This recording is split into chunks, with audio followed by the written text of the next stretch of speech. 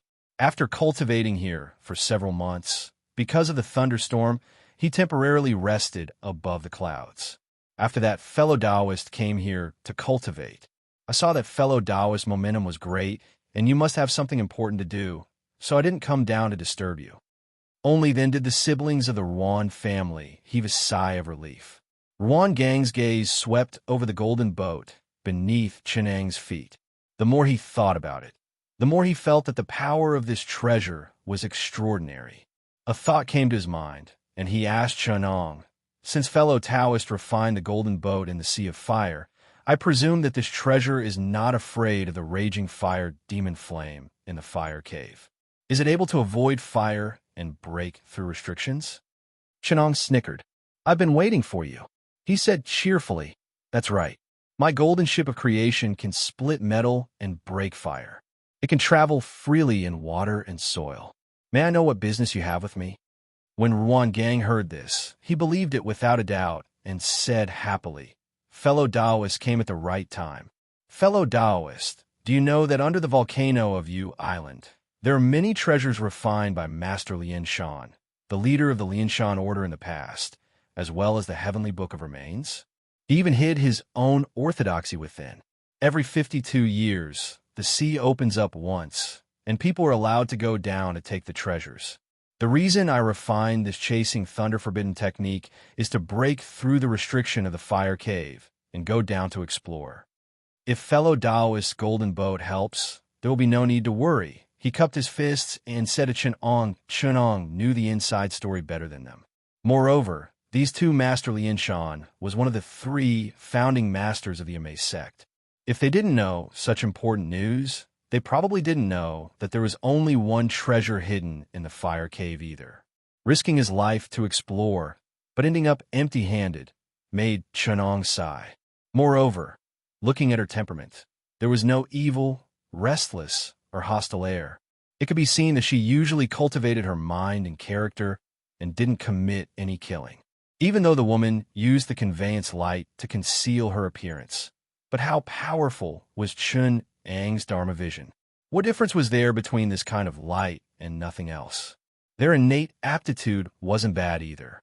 Other than the fact that their mana was unorthodox and the cultivation method they cultivated was shallow, they weren't inferior to the disciples of the mystic door of Middle-earth. With the intention to help them, Chenong cupped his fists and said, "Fellow Taoist, words are very kind, but there's one concern that Chenong has to mention. This creation is unpredictable, and Master Lian Shan's hidden treasure is so precious. If there's a dispute, it won't be good."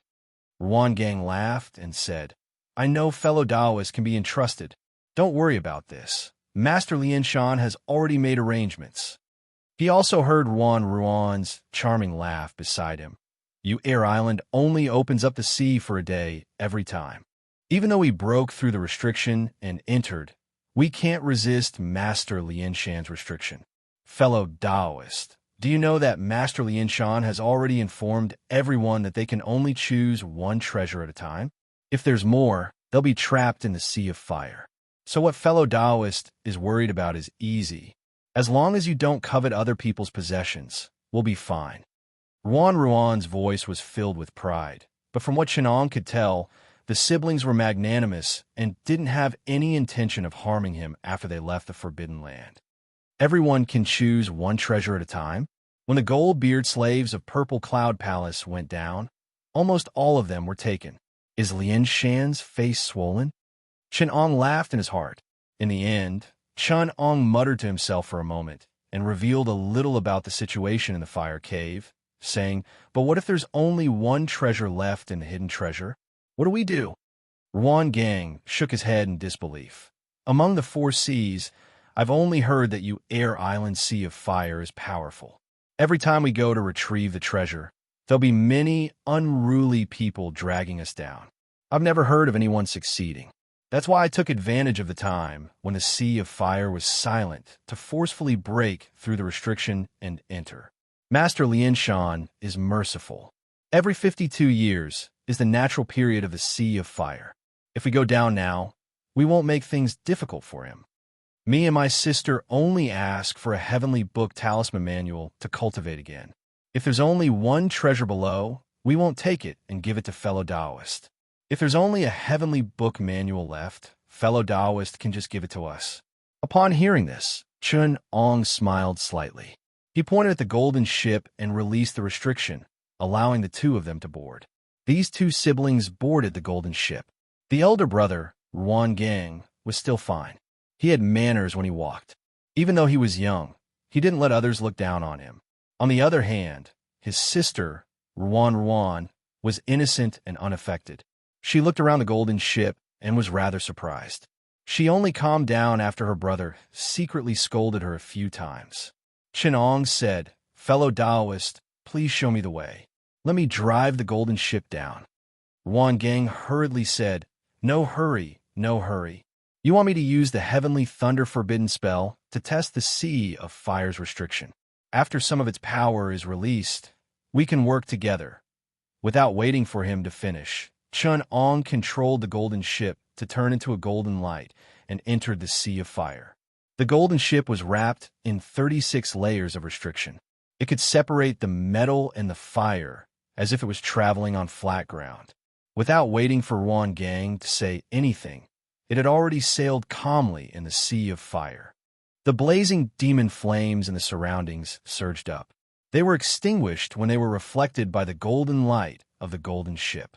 There were also two sun god fire wings that opened up facing the Sea of Fire and swallowed the chi of the fire essence.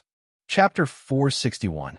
Even though the golden ship of magnetism was only at the initial stage, it was the culmination of Chun Ang's Tao of creation. Even if it sank into the earth-lung sea of fire and roamed in the earth-core Xianin land, it would be nothing, let alone a little bit of earth-core poison flame that leaked out from the earth's crust. The surrounding true fire swept up and was flapped by the two sun god fire wings. It turned into countless tiny red talismans and stuck to the ship to increase the power of the prohibition. Chenong stood at the bow of the ship and used his primordial spirit to control it. The yin-yang magnetism creation divine thunderball in the core sensed the vast chi of magnetism from the Earth's core. It started operating and absorbed it into countless magnetic talismans. In an instant, it turned into a huge amount of creation divine thunder mana. With this, the golden ship didn't need Chenong to control it. It turned into a beam of golden light and separated Master Lianshan's prohibition spell to protect the fire cave. It escaped into an extremely luxurious palace. Ever since the golden-bearded slave killed the cave guardians and caused an earthquake on the Moonchild Island, the situation in the palace had changed. The once beautiful cave was filled with boiling lava. The stone door of the cave, where Master Lianshan hid his treasures, was closed. Ruan Gang saw the door and was so excited that he forgot everything else.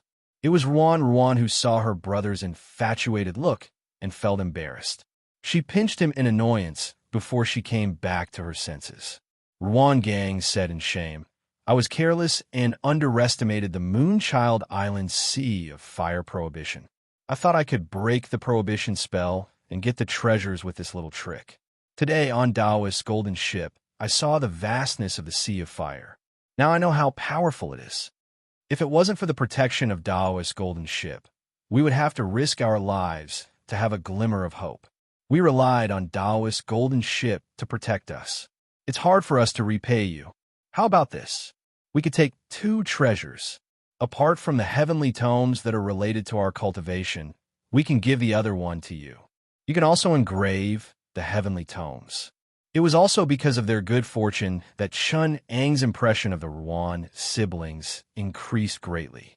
He thought, "These 2 people's temperament is so outstanding that I'm embarrassed to let them be my test mice. Fine, I'll fulfill their wish this time." Chun Ang shook his head and smiled. He pointed at the golden ship, and the yin-yang magnetic divine thunderball floated up from the hull of the ship. Then he gestured to the siblings of the Ruan family and said, "Fellow Daoist, why did you say that? If not for your guidance, would I have been able to find where great Master Lien Shan hid his treasures? I'm afraid that you've passed by a mountain of treasures without realizing it, and will return empty-handed. This is a matter that benefits both of us. Why must we divide it so clearly? If fellow Daoist still feels that I've suffered a loss, then give me the lightning essence you've collected to refine a magic treasure and use it to pay for the ship." Hearing this, the younger sister of the Ruan clan said, somewhat embarrassedly, "The treasure of the Moon Island has been widely spread among the loose immortals overseas. It's not a secret, but since Chenong said so, Ruan Gang could only draw out the thunder essence energy that he had accumulated over the years, turn it into a plasma-like mass in his hand, and throw it into the divine thunderball. Chun Ong operated the yin and yang poles of the divine thunderball, separating and combining, and decomposing the thick thunder essence energy into countless yin-yang lightning talismans, raising the level of the prohibition by another level. Just as Chinong was about to operate the golden ship to break the prohibition of the stone door, the 2 stone doors suddenly opened for no reason and slowly parted to the sides. It seems that old man Lien Shan is quite tactful. He knows that the prohibition of the stone door can't stop me, so he simply let me go." Chunong laughed in his heart, but said, "It seems that great Master Lien Shan is taking care of us and forgave us for missing the schedule, allowing us to enter." The siblings of the Ruan family couldn't help but be overjoyed. They kowtowed to thank him, and then respectfully walked in. Looking inside, it was a large hall. The color of the stone was like jade, and the traces of various magic treasures that were left on the 4 walls in the past were all gone. On the front wall, the shadow of the great master's remains appeared. He wore a feather robe and a star crown, looking handsome and elegant, like a golden immortal Dara. He knew that although the great master didn't appear, he was still able to pay his respects, which showed that they were fated. He concluded that this trip was not in vain, and was even more delighted. Chenong was still waiting to see what great Master Lien Shan was up to, but he saw Lien Shan's shadow smiling at him, and suddenly said, "Lien Shan greets fellow Daoist." This kind of behavior in the daytime made the siblings of the Ruan family confused. It was even more bizarre than seeing a ghost. Luckily, there were many such things in Shu, and they had read many stories about their predecessors, so they could still gather their thoughts in a very short time. They kowtowed and said, "The siblings of the Ruan family of the divine wilderness reef of the North Pole greet great Master Lien Shan." Ruan saw that Chenong was still smiling and was shocked.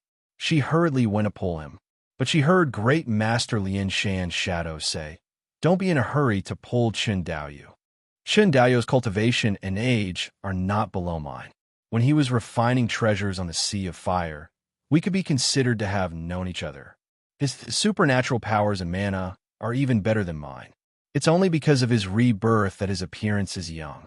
Chenong nodded and cupped his hands, saying, rogue cultivator Chen Ongrit's fellow Taoist Lien Shan. The siblings of the Ruan family were so shocked by this sudden change that they couldn't even move their eyeballs. Someone like Great Master Lien Shan was already a legend to them. Who would have thought that this companion who walked side by side with them, who chatted happily with them, was also at the level of this kind of old immortal? The little sister of the Ruan family's delicate and cute little face deeply portrayed the state of stupefaction. Of course, she wouldn't be like the female cultivators in some novels, who stood up to complain or turn hostile and do all kinds of actions that were said to be tsundere, but were actually stupid. She also didn't use her eyes to complain, to be persistent, and to show her cold face to show that she was delicate, noble, and arrogant. Otherwise, Chenong wouldn't be able to learn from those seniors who were bewitched by beauty and soul. He could only send her into samsara with a bolt of lightning, and then learn the principles of Taoist cultivators to be cautious and respectful, and to respect their seniors. It could be seen that she couldn't be the heroine of a novel, and was only fated to be with Chun Ong in terms of cultivation. The siblings of the Ruan family didn't know that Chun Ong had these strange thoughts in his mind. They were well-educated and respectfully thanked Chun Ong for sending them in, so that they wouldn't have to go through the fire disaster. They didn't covet their previous friendship, and only treated Chun Ong as a slightly close senior.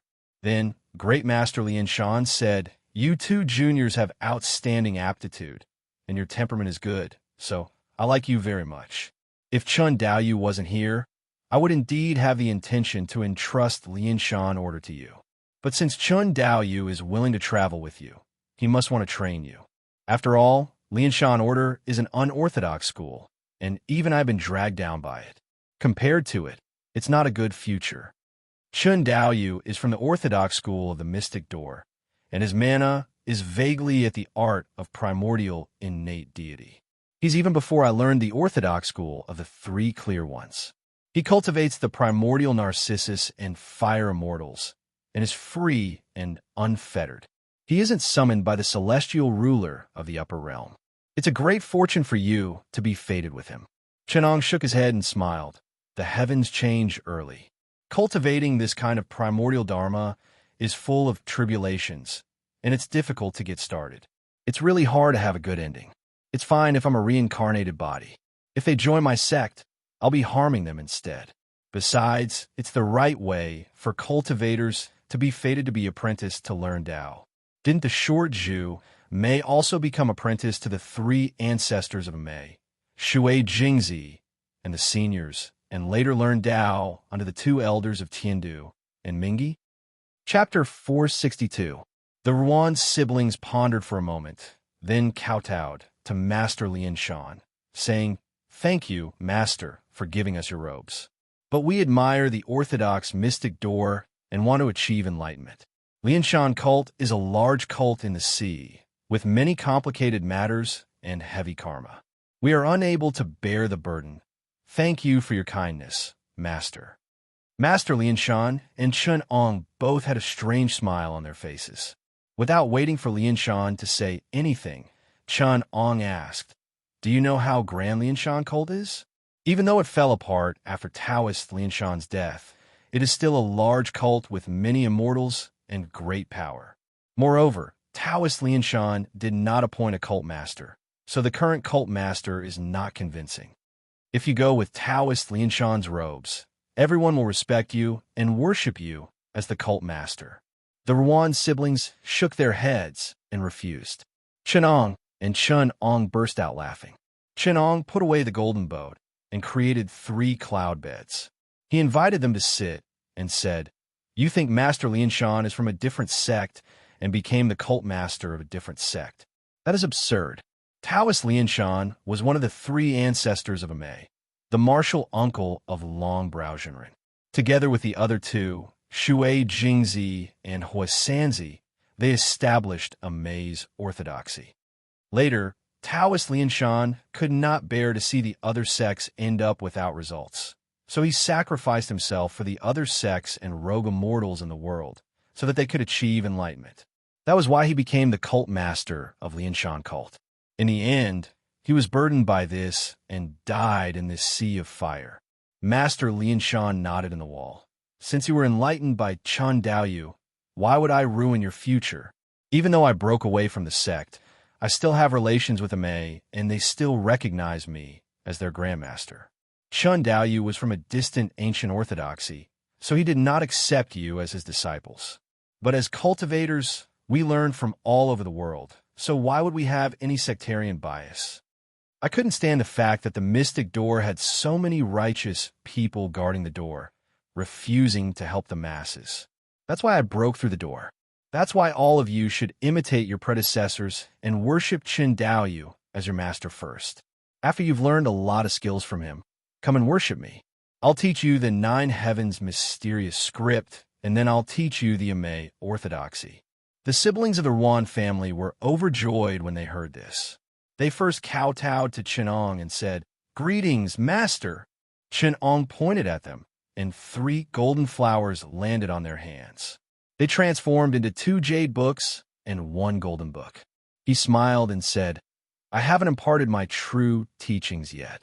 Just follow the ancient custom and call me teacher."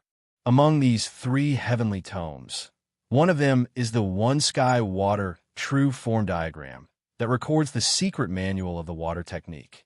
It contains the wonders of 7 types of innate true water, but it can't be used to cultivate the celestial river dharma power of the primordial Narcissus. It can be considered as a copy of my basic cultivation technique. The other one is the orthodoxy of by Yang Jinren from the White Sun Cliff of the Wincay Mountain. It's best to use it as a beginner. It's called the White Sun Illustration. There are many diagrams in it, and you must cultivate them without missing a single one. The last one is my notes on alchemy, swordsmanship, and many magical weapons. In the future, you'll need it to protect yourselves when you travel the world. After Qinong finished, he said seriously, "But there's one thing I need to make clear to all of you." The siblings of the Ruan family kowtowed and said, "Please enlighten us, Master." The heavenly tomes have karma. The White Sun Illustration is the orthodoxy of Bai Yang Jinren. Although he left it for those who are fated to learn it, you can't just teach it to them. To cultivate the methods in it, you need to swear to accumulate 50,000 external skills for Bai Yang Jinren. As for my orthodoxy, although it doesn't need external skills, and the primordial bloodline doesn't care about this, it's related to the fate of heaven and earth. It's fine during normal times, but if the heavens want to kill you and flood the world, you'll easily fall into karma. You'll control the 7 types of innate true water to destroy the world. At that time, you'll be fighting against the Great You. There'll be people holding the treasures left behind by Great You to kill you. It's fine if you're my direct disciple. You don't have to feel guilty about such a duty. But you're just disciples in name and haven't cultivated the Milky Way Dharma power. You can only stay in the 4 seas and don't go into the Great Tribulation. As for this karma, you'll have to suppress the 4 seas to pay it back. Lianshan gave you the 9 heavens mystic scripture, and you'll have to promise 10,000 external skills to pay it back. You'll also have to bear the karma of Amei. Of course, at that time, the Lianshan order will have nothing to do with you. You're disciples from other branches of Amei. When you see the Lianshan order, you don't need to care about the incense. After Qinong finished, he nodded and signaled to Master Lianshan. Master Lianshan called them over and gave them many instructions. Finally, he left the 9 heavens mystic scripture and listened to the siblings swear to repay by Yang Jinren and Guang Chengzi a lot of external skills. At this moment, Master Lianshan realized that the separation and reunion 5-cloud tablet had suddenly severed its karma with Qinong. He knew that Qinong wouldn't accept such a treasure, so he could only smile bitterly and shake his head. He used his primordial spirit to calculate and knew Qinang's plan. He smiled bitterly and said, "Chen Daoyu, why did you use me to block the disaster?" Qinong bowed to him and thanked him. "This is for mutual benefit. It's fine if the heavenly Tao forces me to open the eye of the sea. They schemed against me to open the great tribulation. How can I be willing? I have no choice but to ask you to help me with this. After we open the eye of the sea, those peerless experts in the human world can only be counted on you. You can also use the fate of the Eye of the Sea to change the tribulation after 300 years and have the chance to become a celestial. Master Lianshan shook his head and sighed. You won't even let go of this remnant soul of mine. What can I do? Fortunately, the matter of the North Pole of creation has a lot of fate energy. It can offset the evil karma created by the Lianshan order. I can sit in the Eye of the Sea for 300 years in exchange for a chance to cultivate again. I can still do this business with you. He then said to the Ruan siblings who were silently comprehending the illustration of White Sun, you guys cultivate here. No matter how big the commotion outside is, don't move. There's my restrictive spell and Chun Dao's secret protection here. There won't be any danger. If you go out without permission, you'll die in vain. The two of them came to the sea of the Moon Island. Chun Ong released the One Sky water banner and waved out a stream of water from his sleeve. He activated the Yellow River of Nine Bends formation and started to connect the Eye of the Sea underground, surrounding the Moon Island. Suddenly, the four seas unleashed their power. The surrounding whales and Kuan fled in a hurry. Not long after, waves rose from the sea, threatening to tear the entire Moon Island apart. The Yellow River of Nine Bends formation connected the Eye of the Sea, causing a huge change in the Earth's crust. The underground fire had already been ignited. Thick smoke shot out from the mouth of the fire on the Moon Island, shooting straight into the sky and turning half the sky fiery red. Furious roars could be heard. The fire hole immediately increased in size. The ground near it immediately melted and became boiling lava. The boiling lava was like a waterfall, spraying in all directions. It reflected the light of the fire and gave off a sparkling splendor. It was a magnificent sight. Master Lianshan sat on the Moon Island, activating all the restrictive spells he laid down. He tried his best to restrain the explosion of the underground fire, preventing it from colliding with the slowly rising ocean. At this moment, the unorthodox sects who were alarmed by the commotion rushed over from all directions. One of them, Wang Gang, who was from the Desolate Flow Reef Cave, saw a trace of Chun Ong through the changes in the formation. He shouted, "Where did this kid come from? How dare he spy on Master Lianshan's hidden treasure?" He then encouraged many others who had evil intentions like him to attack the formation and seize the Lianshan's hidden treasure that Chun Ong had obtained. Chun Ong only smiled coldly.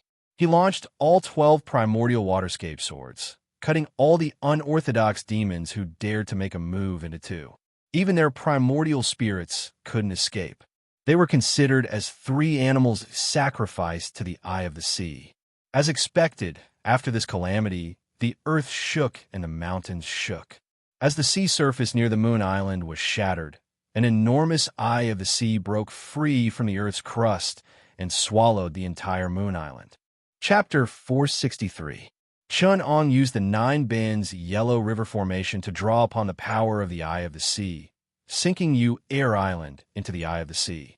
Just like Purple Cloud Palace, it sank into the earth's crust. Meanwhile, Master Lianshan suppressed Yu Air Island, preventing it from being destroyed by the Eye of the Sea. Without this fire vein, the power of creation of the Eye of the Sea would be reduced by at least half. The two worked together to create a blessed land under the sea, using water to fight fire. Not only did they calm the sea of fire on Yu Air Island, they also warmed the ocean currents within thousands of miles. Because of the Eye of the seawater here was continuously sent to various places in the North Pole Sea, forming a warm and comfortable current. This also prevented the evil of the sea of fish and beasts in the sea from dying, because the seawater was kept in the fire vein for a long time and boiled. The rogue cultivators nearby saw Yu Air Island sinking to the bottom of the sea, then looked at Chun Ong, who was floating on the surface of the sea with fear in their eyes. The Luo Pa Cave's lewd silkworm, Wang Gang, and the group of rogue cultivators who had died all reminded them of the danger of Chun Ong. Thus, these rogue cultivators scattered like birds and beasts, far away from this great calamity. Chun Ong shrunk the golden ship of creation to about 30 feet in size, then landed on the ship and escaped to the bottom of the sea. Endless cold seawater gushed out from the Eye of the Sea. Under the dark surface of the sea, there was only a little bit of dark red, like the glow of ashes. Chenong saw that it was the red glow of Air Island's volcano at the bottom of the sea. As the North Pole sea surged, it was in imminent danger. Its color grew dimmer and dimmer, as if it was about to be extinguished. As Chun-Ong used the Nine Bends Yellow River Formation to restrain the seawater, he urged the golden ship of creation to transform into a golden rainbow and escape to Air Island. At this moment, most of the island was drenched by the cold current, leaving only a little bit of warmth. Master Lianshan used his earth fire to resist the cold current of the North Pole Sea. Seeing Chenong, he nodded and sighed. Because I wanted to eliminate the fire calamity of Air Island, I have already leaked poisonous underground fire several times. Now, the fire of Air Island volcano is not enough to resist the cold current, so I need your help. Chenong smiled faintly and said, "That's not a problem." Even when the Moonchild Island's volcano was at its peak, it couldn't withstand the erosion of the North Pole seawater for 10,000 years. I still need to use the golden ship of creation to penetrate the underground fire vein and trigger the earth lung poison fire to solve this once and for all. With how strong the geocentric fire is, it won't be extinguished by the North Pole seawater for tens of thousands of years. Then he called the Ruan siblings over and said, "I'm going to drill through the earth's veins and activate the underground fire. Star Lianshan to protect the Sea of Pole Sea area. Dragon Yuli, Sea of Pole Dragon. You should also experience the might of the subterranean extreme fire so that you don't revere the heavenly Tao in the future and become arrogant." The brother and sister of the Ruan family were naturally willing. Chenong sent them into the belly of the golden ship. He stood at the bow of the ship and let out a long whistle. He dove into the fire cave of the Moonchild Island. The golden ship separated the underground lava and traveled down along the fire vein. The fire wings of Xian-In poison fire were boiling in the fire sea. The fire wings were white and red, and they seemed to be able to melt the golden ship. However, the fire wings of Sun God on the golden ship of creation opened and changed. The fire wings of Sun grew 1,000 feet and swallowed the fire that was threatening the golden ship. Most of the fire was turned into red talismans to refine the fire wings of Sun God. A small part of the fire was turned into power to double the speed of the fire wings of Sun God. In the blink of an eye, the golden ship of creation went into the depth of the earth vein. The fire vein was cut off at this point. Only a streak of earth fire, evil chi, separated the earth lung and the 10,000 feet fire vein, protecting the world above the earth's crust from being invaded by the Tai fire. Chun-Ong wanted to create a path through this and guide the power of the earth lung dark poison fire to the surface. Only the power of heaven and earth could warm the 10,000 miles of ocean in the North Pole and create a blessed land in the middle of the extreme pole. This earth fire Chi is born with the ability to restrain the earth lung grand fire. Don't be fooled by its appearance as a red mist. Inside, it can melt metal and corrode fire. No matter how powerful a restriction magic treasure is, once it is enveloped by it, it can melt into molten iron. Chun-Ong explained to the brother and sister of the Ruan family. Besides, it is responsible for resisting the earth fire and protecting the earth's crust. No matter how powerful your supernatural power is, you can't touch it. Chun-Ong originally thought that the fire vein would be protected by the earth fire copper vein, the Zhurong Blood Sea, or the Bai Fong Divine Jade Mountain. In that case, he could only use the Yin-Yang magnetic thunder cannon on the golden ship of creation to open a passage and then use magic treasure to suppress it. Now it seemed that it was not necessary. Chun-Ong let the brother and sister of the Ruan family temporarily take charge of the golden ship of creation for him. He shouted in a low voice and faintly connected with the formation of Nine Bends Yellow River thousands of miles above his head. A white rainbow flew out from his dantian. This white rainbow was composed of countless talismans, which was formed by the essence of Chun-Ang's Milky Way Dharma power. Because water and fire restrained each other, Chun-Ong could only show a part of the Milky Way Dharma power that was beyond the nature of water. This white rainbow flew out and immediately attracted the earth fire evil in poison fire. When the two sides came into contact, not only did it not cause a violent change, but it merged with it. Countless small talismans stuck to it like young swallows flying to the forest. They absorbed the earth fire red mist and transformed it into a formation map. They entered the earth fire evil in poison fire and began to absorb the evil chi. Countless red talismans were spewed out and refined into the formation map, thickening the essence of the formation map. Chun-Ong silently operated his primordial spirit and sat at the bow of the ship. He tried his best to understand the essence of the earth fire evil in poison fire and deduced the formation map. This was not like the formation of Nine Bends Yellow River, which had a deep accumulation of the way of true water. Whether it was the way of true fire or the evil chi of earth, Chun-Ong could only be considered to have a slight understanding of them. He was not proficient in them, so there were many difficulties in deducing them. The gradually expanding formation map was also repelled by the earth fire evil in poison fire a few times. The talismans that formed the prohibition were scattered and on the verge of collapse. Fortunately, Chun-Ong was not alone. His primordial spirit was constantly communicating with Master Lianshan to control the formation of Nine Bends Yellow River. Master Lianshan was an expert in the art of fire and was familiar with the nature of fire. He taught Chun-Ong everything he knew. With his experience, not only did the formation of Nine Bends Yellow River gain a few more changes, but the formation map that was constantly growing in the evil in poison fire also gradually stabilized and continued to evolve exquisitely. After 3 months, the formation map had already devoured 80% of the earth fire evil in poison fire. It faintly formed a blurry shadow. Chun-Ong also used the boundless nature of fire to refine a few transcendent treasures and primordial embryos. He also refined the lump of metal he prepared for Qing a few times and refined it into 81 earth fire prime needles.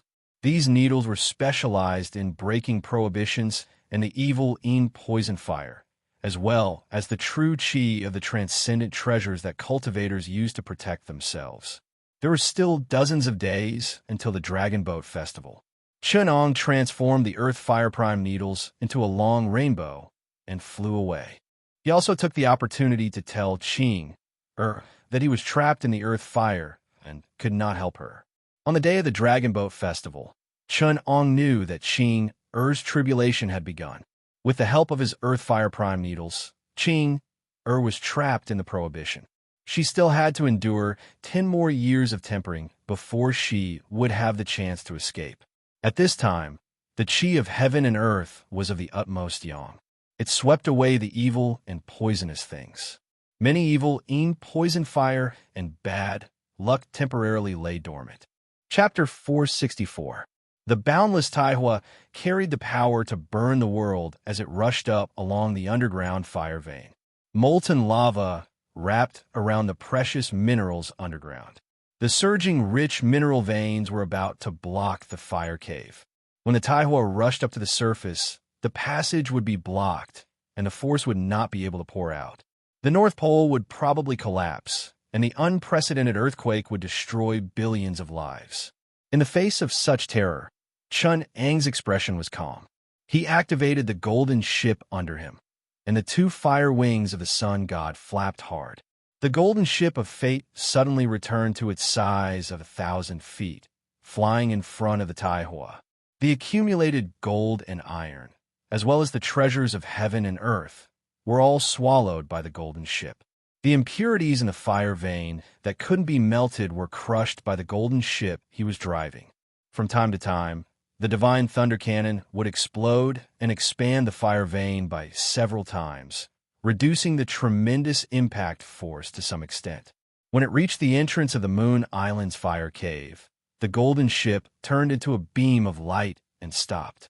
Under the activation of Chun-Ang's mana, it suddenly pressed down. The entire Moon Island was melted into a ball of boiling lava. The Yellow River formation of Nine Bends unleashed 90% of its power, gathering the chi of water essence from the North Pole and the Xianming true water that had been refined for months.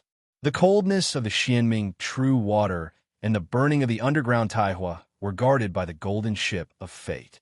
Under the full control of Chun Ong and Master Lian Shan, the water and fire complemented each other and turned into a chi of vitality that could nourish all lives.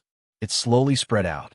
The yellow river formation of 9 bends formlessly intercepted it. The entire formation changed and expanded several times, enveloping 1,000 miles of the sea. The ancient cold air of the North Pole gathered from all directions and was refined by the yellow river formation of 9 bends, turning into Xianming true water. A portion was used to fuel the Taihua, and another portion was used to perfect the formation. After the Tianyi true water, one of the 7 innate true waters was perfected, doubling the formation's power. On the other hand, the Moon Island at the bottom of the sea had borrowed a large amount of lava that was brought up from underground by the Taihua, causing its volume to increase by 10 times. Its entire body had even borrowed the power of fire and water to temper itself into a huge piece of warm jade. It was crystal clear, warm, and adorable like the fat of sheep. The warm jade at the very center had all turned into, by Fong fire jade. It could be said to be another 9 Earth spirit abode that was not inferior to the Purple Cloud Palace. Chenong had gained a lot this time.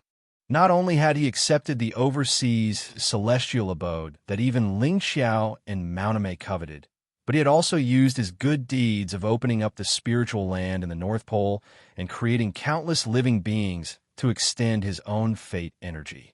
He had also united the 4 seas and opened up another branch of the overseas world. He had cleverly transferred all these to Great Master Lian Shan. Previously, when he was refining the golden ship of Moon Island, the countless metals and materials that he had excavated from the sea were erased by the heavenly axiom. Taking advantage of the opportunity of the rising lava from underground, his golden ship of creation had collected countless precious materials, including real gold and divine gold. One must know that the mineral concentration in the core of Mount Shu was a few hundred times higher than the surface of the earth. It had not been excavated by the cultivators of the world yet. At this moment, all the metals and minerals that Chunong had were enough to supply the needs of several large sects for 10,000 years. Moreover, he did not have any innate karma, so he did not owe the heaven and earth. This was the embodiment of Chun Ang's Tao of creation. It had deeply illustrated the Tao of heaven and earth of the creation of the heavenly axiom, I will benefit from it. Speaking of which, Chun Ang's mining of minerals and smelting metals was a few 100,000 times better than other cultivators. However, the unorthodox cultivators would be entangled with karma whenever they stole a little from the heaven and earth. In the future, they would face retribution. Chun Ong was very powerful, but his fate energy was long, and his good fortune would benefit the 9 generations. Chunong had collected treasures of heaven and earth for a total of 3 times. The first time was when he transformed into a crane and refined countless elixirs and miraculous medicines. However, he only benefited a little from it. The second time was when he sacrificed at the Purple Cloud Palace to cultivate the Yellow River of 9 Tunes formation and mine minerals. However, he integrated them into the Sea Eye of Creation and did not get involved in karma. This time, he even took advantage of the opening of the Sea Eye to fish out as much as he could, which increased his fate energy. The wonders of creation could be seen clearly. After a few days, the newly formed Moon Island Blessed Land had stabilized. As long as there was no disruption from external forces, the arrangement of water and fire complementing each other and thousands of miles of good fortune would stabilize in a few decades. By then, no one would be able to detonate the power of the Sea Eye's fire vein. Only then did Master Lianshan's remnant so slowly emerge from the heart of the Moon Island's Jade Mountain. Compared to the power that suppressed the earth fire previously, Master Lianshan's soul was ethereal, as if it could be blown away by the wind. However, in Chenang's eyes, his condition was unprecedentedly good. Previously, his primordial spirit was strong but lethargic, as if the sun had set in the west. Now, it was weak and illusory, but full of vigor, like a newly sprouted seedling. Master Lianshan cupped his hands and said, "Thank you, Chen Daoyu, for saving me. Now, I no longer need to reincarnate. After cultivating for 300 years, my primordial spirit will be able to recover to its former state. It might even go one step further and become a divine immortal." Chenong knew that he had more to say, so he calmly returned the greeting. As expected, Master Lianshan sighed and said, "But you schemed against me again. You transferred the fate of the Purple Cloud Palace to me. Amei and I are of the same breath. With this, the Purple Cloud Palace will definitely return to my hands after 300 years. Seizing the good fate of the younger generation really makes me feel ashamed." Chenong smiled and said, "Fellow Taoist, why are you ashamed? This is a good thing for both Amei and you. Now, with the fortune of the 4 seas and the protection of the Purple Cloud Palace, there is a possibility that the great wish that you made in the past can be realized. Opening another branch of Amei overseas and enlightening the unorthodox sects will be the right result. Compared to the previous plan of the Amei mansion, it will be more able to develop the orthodoxy and prosper Amei. But this was originally your fate. It should have been you, Chen Daoyu, who established the orthodoxy of the 4 seas. After ascending from Amei, you should have established another leader of the righteous path. Now, with me blocking the disaster, you can be free and unfettered, while I have to train in the human world for 1,000 years to continue the orthodoxy of Amei," Master Lianshan said with a bitter smile. Chenong pretended not to hear the meaning in Lianshan's words. He laughed and said, "As the leader of Amei for 1,000 years, how can you retreat just because of one day? The orthodoxy of heaven and earth and the fate of the righteous path still need to be borne by you. I am just a free and unfettered person. How can I bear such a heavy responsibility? I have a poem here for you, Lianshan and fellow Amei friends. To benefit the human world, the heavenly Tao has decreed that you can also be transferred to me. I am convinced. Go and lie dormant for 300 years. Wait for the day after tomorrow to face the disaster of the conflict between heaven and man." Master Lianshan interrupted Chun Ong helplessly. He went into the depths of Yu Island and opened up a cave to cultivate. Chun Ong shook his head and smiled. He knew that Master Lianshan was angry because he had been schemed against. However, such emotions were no longer able to deceive the vital spirit of cultivators of their level. After his anger subsided, he still had to owe Chun Ong a favor. After all, Chun Ong had given him this opportunity, which also gave Lianshan the possibility of realizing his great wish in the past. There was no need for him to painstakingly leave behind countless treasures, secret treasures, and tomes of heaven to transfer karma. He called the Ruan siblings over and said, "Now that your island is hidden deep in the eye of the sea, although it can be illuminated by the sun and moon, it is still barren.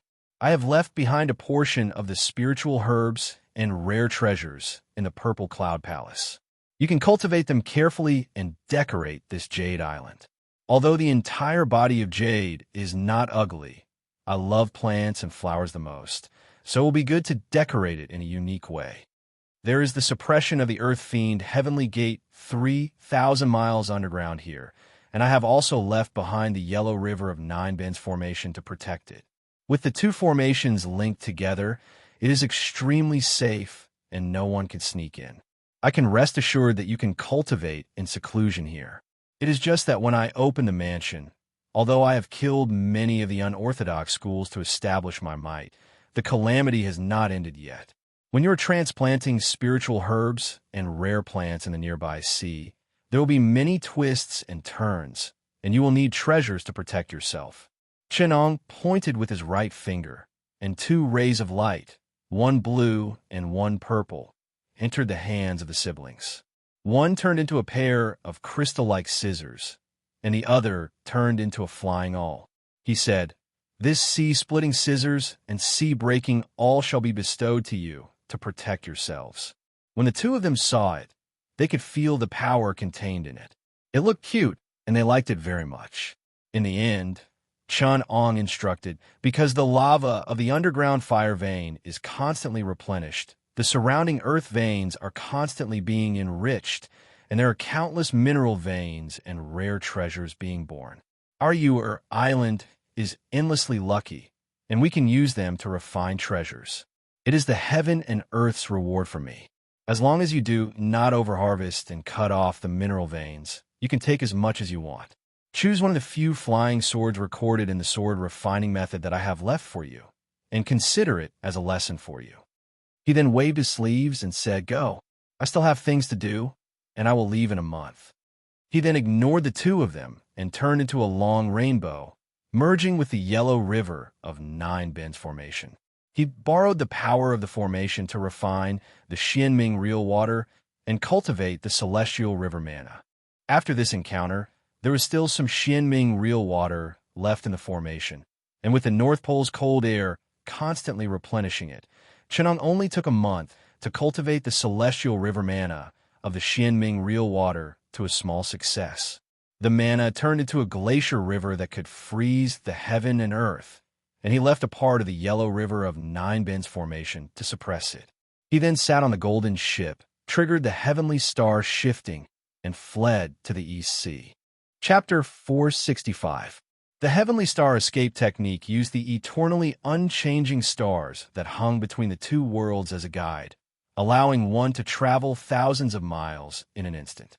It was the first escape technique that Chunong had comprehended after comprehending the Milky Way star sea. It was not much slower than the Buddhist heart escape technique or the mystic door light escape technique, but it used the stars to determine one's position. It was a little more rigid and could only be used to travel, not to fight and pursue enemies. However, this escape technique had an advantage that no other technique had. If one had a flying magic treasure that could withstand the huge pressure of the immemorial stars suppressing the void, one could break through the layer of astral wind and travel between the stars beyond the heavens. This was a mystery that no matter how high one's heart escape technique was, it was not possible. Chun Ong had forged the magnetic golden ship of good fortune for this reason. With the golden ship, he could travel a distance that would take ordinary cultivators 100 years to fly on their swords and travel between the heavens. Among the 7 types of true waters, there were 3 types: the Milky Way weak water, the first Yuan heavy water, and the time light true water, that were abundant in the stars beyond the heavens. Therefore, this trip was a must for Chenong. The trip to the stars beyond the heavens was a plan for the future. At present, the golden ship sailed on the East Sea, sometimes diving underwater and sometimes sailing on the sea. The ship was not disturbed by the wind and rain, and no matter how strong the waves were, they could not get within 3 feet of the golden ship. Not only was the journey extremely fast, but they could also enjoy the magnificent scenery of the sea, which was more carefree than flying on their swords. Shushan was millions of times the size of Earth, and there were even more people in the sea. Countless small islands were scattered across the ocean, and there were many islands larger than Earth's Greenland. Many of them had formed their own continents, but they were not as prosperous as the divine Central Plains. These were the sea countries that the great Ming people talked about. In Jinling City, Chenong had heard that there were Yanlong, Sio, Baimin, Heichi, Niuli, and many others. Each sea country occupied one or several islands and had many products that the Central Plains did not have. They were the overseas barbarians that the people of the Central Plains called overseas and paid tribute to the great Ming dynasty every year. The sea area that Chun Ong had been to before was occupied by many sea beasts and flood dragons. There were also many storms and huge waves. Chenong had seen huge waves that were dozens of feet high. It couldn't do anything to the golden ship of fate, but if an ordinary ship went there, it would be torn into pieces by the waves. There were also poisonous dragons and evil flood dragons, giant koan, and sea loaches. If an ordinary sea country were to establish a country there, the entire population of the country would be devoured by these evil beasts in a few years. Therefore, the population was sparse. Even if there were 1 or 2 of them, they were also protected by the overseas loose immortals. They lived around the immortal islands where the loose immortals lived and depended on the cultivators. Only places where the sea beasts and poisonous dragons were eliminated by the ocean currents could have the possibility of survival for a system like the sea country. There were many merchant ships here, and the sails were like the clouds. Fleets of ships came and went from all over the world. There were also many families and nobles from the Central Plains who came here to occupy a few big islands and establish their own businesses. The golden ship that Chenong was riding on was rather eye-catching. Fortunately, the traveling merchants here were experienced and knowledgeable. Some of them even domesticated huge sea beasts to pull the ship. Others only saw Chun-Ang's ship as something that looked like it was pasted with a layer of copper foil. They didn't think that it was a big ship made of metal. Moreover, Chenong had the intention to keep a low profile. After withdrawing the golden light of the golden ship, it looked a little dim. It didn't look as bright as before, as if it was cast by the sun. As Chenong slowed down the speed of the ship, a small boat approached from the channel. Someone on the boat shouted, "Is the owner here? What specialties do you have on this ship?" Our Fuhai Merchant Union has been in this sea area for dozens of years and has a good reputation. We also have many special products of the sea country. You can take a look. Seeing that Chenong didn't answer, the person asked again in several languages. These sea merchants are smart. There are even people who took the initiative to come here to inquire. It seems that the competition here is intense, and the business here is much more prosperous than the Great Ming Dynasty. Hearing that the person spoke with a Minnan accent, he thought, he's also a citizen of the Great Ming Dynasty? If I'm in the South China Sea, will I hear a Chaosan accent?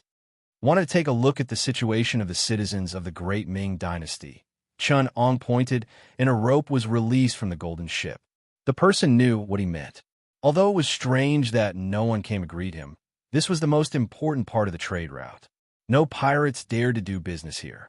Therefore, he was very reassured and climbed onto the bow of the ship.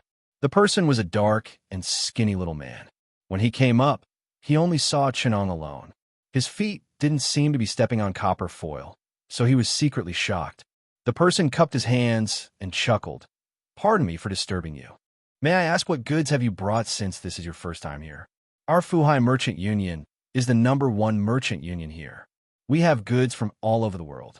Great Ming Dynasty's silk, tea leaves, rhubarb, porcelain, fine iron, cheese gold, silver, treasured sabers, spices, and pearls from the South China Sea.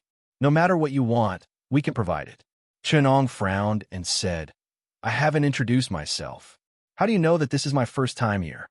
The person smiled and didn't look proud. Instead, he answered naturally, "Our Fuhai Merchant Union has been here for dozens of years. I remember all the merchants and ships that have come and gone, but there isn't a single distinguished customer here." Chun-Ong counted the number of people he had seen along the way and couldn't help but praise. There are probably tens of thousands of merchant ships that come and go here every year. Who knows how many in the past few decades? It's really amazing that your merchant union has a talent like you. The person still said calmly, "If it wasn't for this, my owner wouldn't have been able to take root here for dozens of years and chase away many of the merchant unions here. Only we, the people of the Great Ming Dynasty, have this kind of background. The other sea countries are like beasts in human clothing. They drink blood and eat fur. I'm afraid that they haven't turned into humans for a long time and don't have proper etiquette.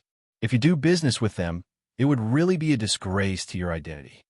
He said this with confidence, and his tone sounded like it was only right and proper. Chenong pondered for a moment and said slowly, "But I'm here to do business with the Great Ming Dynasty's merchant union. This place is very close to the Great Ming Dynasty's territory. I've already come here for tens of thousands of miles of sea. Why would I mind this little bit of distance?" When the person heard tens of thousands of miles of sea, his right eyelid twitched and knew that he had caught a big fish. He immediately shouted, "Do you have any letters of credence from the overseas countries?" Chenong pretended to frown and said, "Why do you need a letter of credence?" The person chuckled and said proudly, "Honored guest doesn't know that the Great Ming Dynasty has closed its country and doesn't accept foreign merchants. Unless the Great Ming Dynasty has a letter of credence from the various countries saying that they are coming to pay tribute, the imperial court will not reward you. As for the merchant union, they only do business with the Great Ming's vassal states, and their profits are very heavy. I'm afraid it will be difficult for honored guests to go there. With my wealth, it won't be difficult to bribe the Great Ming's vassal states and sneak in. The merchant union's profits are very heavy. If you add another layer, wouldn't it be stupid for me to follow? Chenong asked in reply. The person laughed and said calmly, Honored guest may not know, but our merchant union is very strong and has opened up the joints of the imperial court. We have the title of Zhenma country. I'm not talented, but I'm a minister of Zhenma country. Our president is the king of Zhenma country and can pay tribute twice a year. It's much cheaper than the merchant union. Honored guest, doing business with us is better than doing business with the Great Ming Dynasty. Chen Ong sneered in his heart and thought, You're going to pay tribute? I'm afraid it's more like smuggling. No wonder the Great Ming's overseas trade is so prosperous, but the imperial court's treasury is empty. As a result, the Northwest bandits couldn't be pacified and the Northeast bandits couldn't resist. This Fuhai merchant union is very strong. I'm afraid the entire Jiangnan is in cahoots with them, and the rich and powerful families have earned a lot. When the Tartars invade south, these idiots will destroy their families and families. Thinking of this, the good impression he had disappeared. He clapped his hands, and the door of the pavilion behind him opened. Countless coral jewels, hawksbill pearls, exotic flowers and herbs, even the skin of sea beasts, the fragrance of ambergris, fine iron, gold and jade filled the entire pavilion. There were cat's eye gems the size of baskets, thumb-sized sea beads, and 9 feet tall red corals. The person's eyeballs were about to sink in. The person was so excited that his whole body was trembling, almost going crazy. These were all harvests from Chun Ang's Purple Cloud Palace, Moon Island, and even the sea voyage. They were used to decorate the Immortal's Cave. To Chenong, they were like dung. He moved some from the golden ship of fortune and piled them here, tempting the person. Almost as if he was robbing, the person stuffed an exquisite booklet into Chun Ang's arms and said, These are the goods of our merchant union. Is there anything that you like? Chenong flipped through it and sneered. These things can be used to fool ordinary people. I'm so rich that I can rival a country, so why would I care about them? If you can't take out anything better, I'll let this matter go. The person's head was covered in cold sweat. His previous calmness was completely gone. There was only one thought in his mind, to make this rich customer stay. Is there anything that you like? Even if our merchant union doesn't have it now, we can send it to you within a month. The goods here are all used to do business with the barbarians. It's a bit rude to use them to receive a guest. But we are powerful in Middle-earth, so we can find anything. I admire the culture of Middle-earth. Northern Song Dynasty's Ru Kiln, Ding Kiln's official porcelain, famous calligraphies and paintings, ancient Shang and Zhou bronze wares, Han bronze wares, Tang gold and silver wares. Other than that, I don't like any silk, tea, or porcelain you make yourself. Chenong pretended to be extravagant, and his words were very magnanimous. The person calculated in his heart, these things are all limited. No matter how powerful the merchant union is, it can't earn 1/10 of the treasures in his warehouse. I have to think of a way to get more. He then asked, Since you admire the culture of Middle-earth, why don't you buy a group of people from Middle-earth to serve you? How can foreign countries compare to the literate beauties of Middle-earth? Chenong said loudly, You dare to sell people? He then waved his hand and said, I've heard of the moral culture of Middle-earth. How can there be such shameless behavior? Shut up. The dark and skinny merchant was stunned. And you're a Confucian gentleman. He quickly changed his words. How is this a business? We're just hiring people to serve us. We also have all kinds of exotic treasures from overseas, spices from Sinnu and Samboja. Do you have Yuling? Chenong interrupted him and asked. The Merfolk Sea Nation has always been closed off, and we don't have many in stock.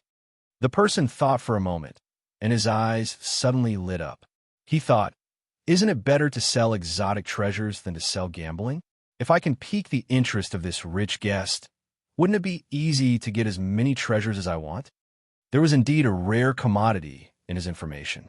He quickly said, "Do you know that this year, the king of the Merfolk, Great Xiongxi Nation, is holding a grand son-in-law selection ceremony to welcome countless distinguished guests from the sea? Not only will there be countless exotic treasures and products of the Merfolk to sell, but you can also win the hearts of the Merfolk princesses and become the son-in-law of the king of the Merfolk Sea Nation. I happen to have an invitation to this ceremony."